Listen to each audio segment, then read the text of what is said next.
ಒಂದನ್ನು ಅರ್ಥ ಮಾಡಿಕೊಳ್ಬೇಕು. ಸೌಹಾರ್ದದ ಭಾಷಣೆ ಕೇವಲ ಭಾಷಣ ಆಗಬಾರ್ದು. ಕೆಲವೊಂದು ಕೊಲೆಗಳನ್ನು ನೋಡುವಾಗ ಭಯ ಆಗ್ತಾ ಇದೆ, ಭೀತಿ ಆಗ್ತಾ ಇದೆ. ಭವಿಷ್ಯದಲ್ಲಿ ಬೆಳೆದು ಬರುವಂತಹ ಮಕ್ಕಳು ಯಾವ ರೀತಿಯ ಪಾಠವನ್ನು ಕಲಿಯಬಹುದು, ಯಾವ ರೀತಿಯ ವಾತಾವರಣದಲ್ಲಿ ಬೆಳೆಯಬಹುದು ಅನ್ನೋದು ನಮಗೆ ನೋವಾಗ್ತಾ ಇದೆ. 2-3 ದಿವಸಗಳ ಮುಂಚೆ ನಾವು ಒಂದು ಸಭೆಯನ್ನು ನಡೆಸಿದೆವು. ನಾನು ಸೋಯಿಲ್ ಕಂದಕ್ಕೆ ಕೆಲವೊಂದು ಉಲಾಮ ನೇತೃತ್ವಗಳು, ಕೆಲವೊಂದು ಸಂಘಟನೆಯ ನಾಯಕರುಗಳು. ಅಲ್ಲಿ ನಾವು ಚರ್ಚಿಸಿದಾಗ ಭಯಾನಕವಾದಂತಹ ವಿಚಾರಗಳು, ನಾವು ಅಂದುಕೊಳ್ಳದಂತಹ ವಿಚಾರಗಳು. ನಮ್ಮ ಯುವಕರು ಡ್ರಗ್ಸ್ಗೆ ಬಲಿಯಾಗ್ತಾ ಇರುವಂತಹದ್ದು, ನಮ್ಮ ಮಹಿಳೆಯರು ಸಾಮಾಜಿಕ ಜಾಲತಾಣಗಳ ಮೂಲಕ ದಾರಿ ತಪ್ಪಿ ಹೋಗ್ತಾ ಇರುವಂತಹದ್ದು. ಈ ರೀತಿಯಾಗಿ ನಾವು ನೆನೆಸಲಿಕ್ಕೆ ಸಾಧ್ಯವಿಲ್ಲದ ರೀತಿಯಲ್ಲಿ ಸಮುದಾಯ ಹೋಗ್ತಾ ಇರುವಂತಹದ್ದು ಕಾಣಲಿಕ್ಕೆ ಸಾಧ್ಯವಾಗ್ತಾ ಇದೆ.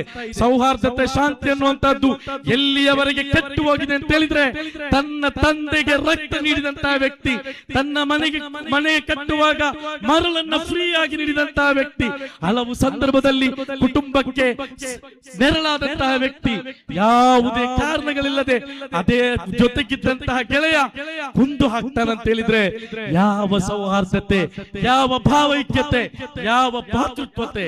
ಇದರ ಕುರಿತು ನಾವು ಚಿಂತಿಸಬೇಕಾಗಿದೆ. ಸಮಾಜ ಮತ್ತು ಸಮುದಾಯ ಒಳ್ಳೆಯ ರೀತಿಯಲ್ಲಿ ಹೋಗಬೇಕಾದ್ರೆ ಯಾರು ಸಮಾಜದಲ್ಲಿ ಸೌಹಾರ್ದತೆಯನ್ನು ಕೆಡಿಸ್ತಾರೋ ಮೊದಲು ಅವರನ್ನ ತಡೆಯಬೇಕಾಗಿದೆ.